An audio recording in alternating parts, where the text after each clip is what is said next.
ગુજરાત પર હજુ 2 દિવસ ભારે વરસાદનો રાઉન્ડ શરૂ રહેશે અને આજે અને આવતીકાલે થઈ શકે છે ભારે વરસાદ। આજે નવસારી વલસાડમાં ભારે વરસાદ વરસી શકે છે। દમણ તેમજ દાદરા નગર હવેલીમાં પણ ભારે વરસાદ વરસી શકે છે। 30 થી 40 કિલોમીટરની ઝડપે પવન પણ ફૂંકાઈ શકે છે અને રાજ્યમાં 6 દિવસ ગાજવીજ સાથે વરસાદની આગાહી કરવામાં આવી છે। સૌરાષ્ટ્ર કચ્છમાં હળવાથી મધ્યમ વરસાદની શક્યતા સેવાઈ રહી છે। आज का जो फोरकास्ट है आने वाला अगले 7 दिन तक दोनों क्षेत्र में लाइट टू मॉडरेट रेनफॉल होने का चांसेस है। गुजरात रीजन जो है अगले 3 दिन तक वाइड स्प्रेड बारिश का संभावना है।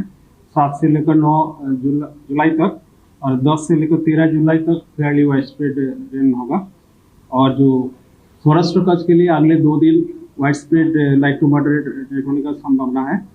इसमें उसके आगे जो रिमेनिंग आपका डे 3 से लेकर डे 7 तक 13 तारीख तक उसमें फेयरली वाइड स्प्रेड बारिश होने का संभावना है लाइट टू मॉडरेट। और अगले 5 दिन हमारा थंडरस्टॉर्म विथ लाइटनिंग का वार्निंग दिया गया है। ગુજરાતવાસીઓ માટે સારા સમાચાર સામે આવ્યા છે। ગુજરાતની જીવાદોરી સમાન નર્મદા ડેમની સપાટીમાં વધારો થયો છે। ઉપરવાસમાંથી પાણીની આવક વધતા ડેમની સપાટીમાં હવે વધારો થયો છે। ઉપરવાસમાં 25,591 ક્યુસેક પાણીની આવક થઈ છે। તો હાલ નર્મદા ડેમની સપાટી 117.52 મીટરે પહોંચી છે। પાણીની આવક થતાં આરબીપીએચના 2 અને સીએચપીએચનું એક પાવર હાઉસ ચાલુ છે। નર્મદા ડેમના મેઇન કેનાલમાં 12,750 ક્યુસેક પાણી છોડવામાં આવી રહ્યું છે।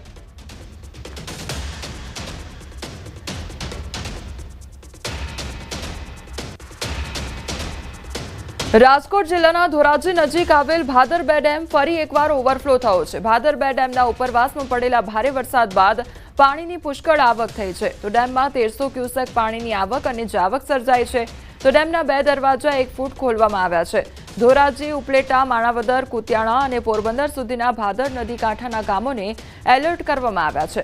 લોકોને નદીના પટમાં અવરજવર ન કરવા માટે અપીલ કરવામાં આવી છે। તો ધોરાજીથી પોરબંદર સુધીના 67 જેટલા ગામોને પીવાના પાણી અને સિંચાઈનો પ્રશ્ન હલ થયો છે। ભાદર ડેમમાંથી પાણી છોડવામાં આવતા ભાદર નદી ગાંડીતુર બની ગઈ છે।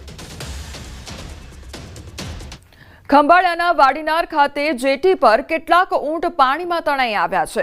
વાડીનારના દીનદયાળ પોર્ટ પર ઊંટ દરિયામાં તણાઈ આવ્યા હોવાની શક્યતા છે। તો દરિયામાં ઊંટનું ટોળું તણાઈ આવતા તંત્રએ માલધારીને સાથે રાખી ઊંટનું રેસ્ક્યુ હાથ ધર્યું છે। દરિયાના પાણીમાં આટલા ઊંટ ક્યાંથી આવ્યા તે માટે તંત્ર દ્વારા તપાસની તજવીજ હાથ ધરવામાં આવી છે। સુરતના સણિયા હેમાદ ગામમાં ફરી ખાડીપૂરની સ્થિતિ સર્જાઈ છે। ગામમાં 5 ફૂટ સુધી ખાડીપૂરના પાણી ફરી વળ્યા છે। ઉપરવાસમાં પડેલા ભારે વરસાદના કારણે ફરી ખાડીપૂરની સમસ્યાનું નિર્માણ થયું છે। ગામમાં આવેલ મંદિર પણ અડધે અડધું ગરકાવ થઈ ગયું છે। તો વાહન વ્યવહાર સહિત જનજીવન પર પણ અસર વર્તાઈ રહી છે। પગપાળા જતા લોકો માટેના ગામના માર્ગમાં પાણી ભરાઈ ગયા છે। 4 દિવસ સુધી ખાડીપૂરના પાણીનો સામનો કરી ચૂકેલા ગામવાસીઓને ફરી એક ખાડીપૂરની સમસ્યા કરવી પડી રહી છે અને ફરી એકવાર એ જ પ્રકારની સમસ્યાનો સામનો લોકો કરી રહ્યા છે। બોરસદમાં ભારે પવન સાથે તોફાની વરસાદ ખાબકી રહ્યો છે। 3 કલાકમાં 2 ઇંચ કરતાં વધારે વરસાદ પડ્યો છે। બપોર બાદ ધોધમાર વરસાદ તૂટી પડ્યો છે। વીજળીના ડરામણા કડાકા સાથે તોફાની વરસાદ ખાબક્યો। શહેરના પાંચવડ વિસ્તાર, રબારી ચકલા, ભોબાફળી અને ટ્રાફિકથી ધમધમતી આણંદ ચોકડી, વાસદ ચોકડીના નીચાણવાળા વિસ્તારોમાં પાણી ભરાઈ ગયા છે। ધોધમાર વરસાદ ખાબકતા વાતાવરણમાં ઠંડક પ્રસરી છે। ગોધરા શહેરમાં 1 કલાકમાં અંદાજિત 2 ઇંચ જેટલો વરસાદ ખાબક્યો છે। વરસાદી માહોલને પગલે ઠેર ઠેર પાણીનો જમાવડો થતાં જનજીવન પ્રભાવિત થઈ ગયું છે। તો ગોધરાની પોલીસ ચોકી 8મા ઘૂંટણસમાં વરસાદી પાણી ભરાઈ ગયા છે। તો શહેરના અનેક નીચાણવાળા વિસ્તારમાં પાણીનો જમાવડો જોવા મળી રહ્યો છે। પંચમહાલ જિલ્લાના ગોધરામાં વરસાદી માહોલ જામ્યો છે। ગોધરામાં દિવસ દરમિયાન ભારે ઉકળાટ બાદ મેઘરાજાનું ધમાકેદાર આગમન થયું છે। મેઘરાજાની ધમાકેદાર એન્ટ્રીના પગલે શહેરના માર્ગો પાણી થઈ ગયા છે। તો ધોધમાર વરસાદના કારણે નીચાણવાળા વિસ્તારોમાં યોગ્ય નિકાલના અભાવે વરસાદી પાણી ભરાઈ ગયા છે। જો વરસાદ અવિરત જારી રહે તો નીચાણવાળા વિસ્તારોમાં પાણી ભરાવાની શક્યતાઓ છે। ધોધમાર વરસાદના કારણે ગાંધી પેટ્રોલ પંપ પાસે મુખ્ય માર્ગ ઉપર ભરાયા છે વરસાદી પાણી। તો મુખ્ય માર્ગ ઉપર વરસાદી પાણી ભરાઈ જતા વાહન ચાલકોને હાલાકીનો સામનો કરવો પડી રહ્યો છે। પંચમહાલ ગોધરા શહેરમાં 1 કલાકથી અવિરતપણે વરસી રહેલા વરસાદને લઈ ઠેર ઠેર વરસાદી પાણી ભરાયા છે તો વલ્લભ પાર્ક સોસાયટીમાં પાણીનો જમાવડો થતા વાહન ખોટવાયા છે.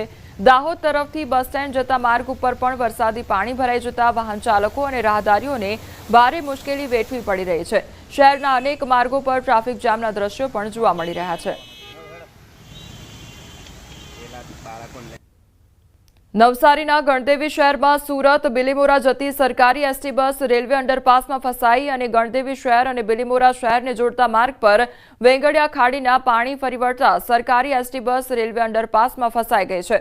બસ પાણીમાં ફસાઈ જતા ગણદેવી ફાયરના જવાનો દ્વારા બસના રહેલા 7 મુસાફરો સહિત ડ્રાઈવર અને કંડક્ટરને હેમખેમ બહાર કાઢવામાં આવ્યા છે. મહેસાણાના તારંગાના પર્વતો અરવલ્લીની ગિરિમાળા તરીકે ઓળખાય છે ત્યારે હાલ તારંગાની પર્વતમાળાઓ 16 કળાએ ખીલી ઉઠી છે. વહેલી સવારે વાદળછાયું વાતાવરણ લોકો માટે આનંદદાયક બન્યું છે અને લોકો ઉમટી પડતા હોય છે ત્યારે વળી કેટલાક લોકો અહીં ટ્રેકિંગ કરવા પણ આવતા હોય છે. વરસાદી માહોલ વચ્ચે કુદરતી સૌંદર્ય માણવા અહીં લોકો ઉમટી પડે છે. તારંગા ડુંગર પર જોગીડાની ગુફા આવેલી છે જ્યાં મોટી સંખ્યામાં દર્શનાર્થીઓ આવતા હોય છે.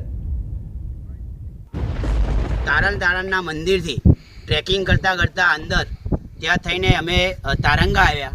તારંગા ઉપર સિદ્ધશિલાથી અમે જોગીરાની ગુફામાં જઈ રહ્યા છીએ.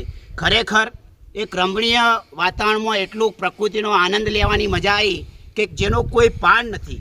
એટલે ખરેખર નવજુવાનોને એક સંદેશો આપવા માગું છું કે આવો ટ્રેકિંગનો પ્રોગ્રામ બનાવો, શરીર સ્વસ્થ રહેશે અને આનંદ પ્રકૃતિના ખોળામાં રમવાની અને મોજ કરવાની આનંદ અનેરો રહેશે. હિમાચલ પ્રદેશમાં ભારે વરસાદથી ભારે તબાહીના દ્રશ્યો સામે આવી રહ્યા છે.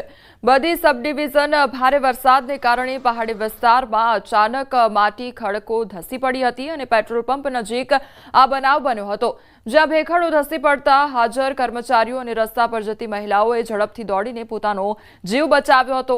આ ઘટનામાં કોઈ જાનહાનિના સમાચાર સામે આવ્યા નથી પરંતુ પેટ્રોલ પંપને ભારે નુકસાન પહોંચ્યું છે. તો હિમાચલ પ્રદેશના દ્રશ્યો સામે આવ્યા છે કે જ્યાં ભેખડ ધસી પડવાની ઘટના બની છે તો જાનહાનિના કોઈપણ પ્રકારના સમાચાર નથી પરંતુ જે પેટ્રોલ પંપ ત્યાં આગળ આવેલો હતો તેને ભારે નુકસાન વેઠવાનો વારો આવ્યો છે.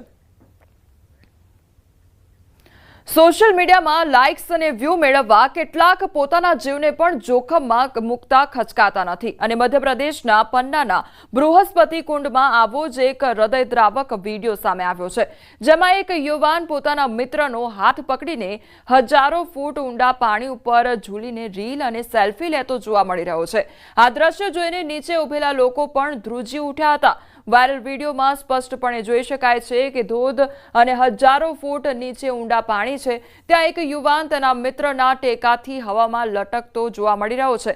તેનો મિત્ર તેને મજબૂતીથી પકડી રહ્યો છે જ્યારે તે પોતે મોબાઈલથી તેનો વિડીયો બનાવી રહ્યો છે અને સેલ્ફી પણ લઈ રહ્યો છે. આ દ્રશ્ય એટલું ખતરનાક છે કે થોડી ભૂલ પણ યુવાનનો જીવ લઈ શકે છે. કુંડ નીચે હાજર લોકોએ આ ઘટનાનો વિડીયો પોતાના મોબાઈલમાં કેદ કર્યો જે સોશિયલ મીડિયા પર આગની જેમ ફેલાઈ ગયો છે. ન્યૂઝ 18 આપ સૌને અપીલ કરે છે કે જિંદગી અનમોલ છે. આવી સેલ્ફી અને રીલ જોખમી બની શકે છે.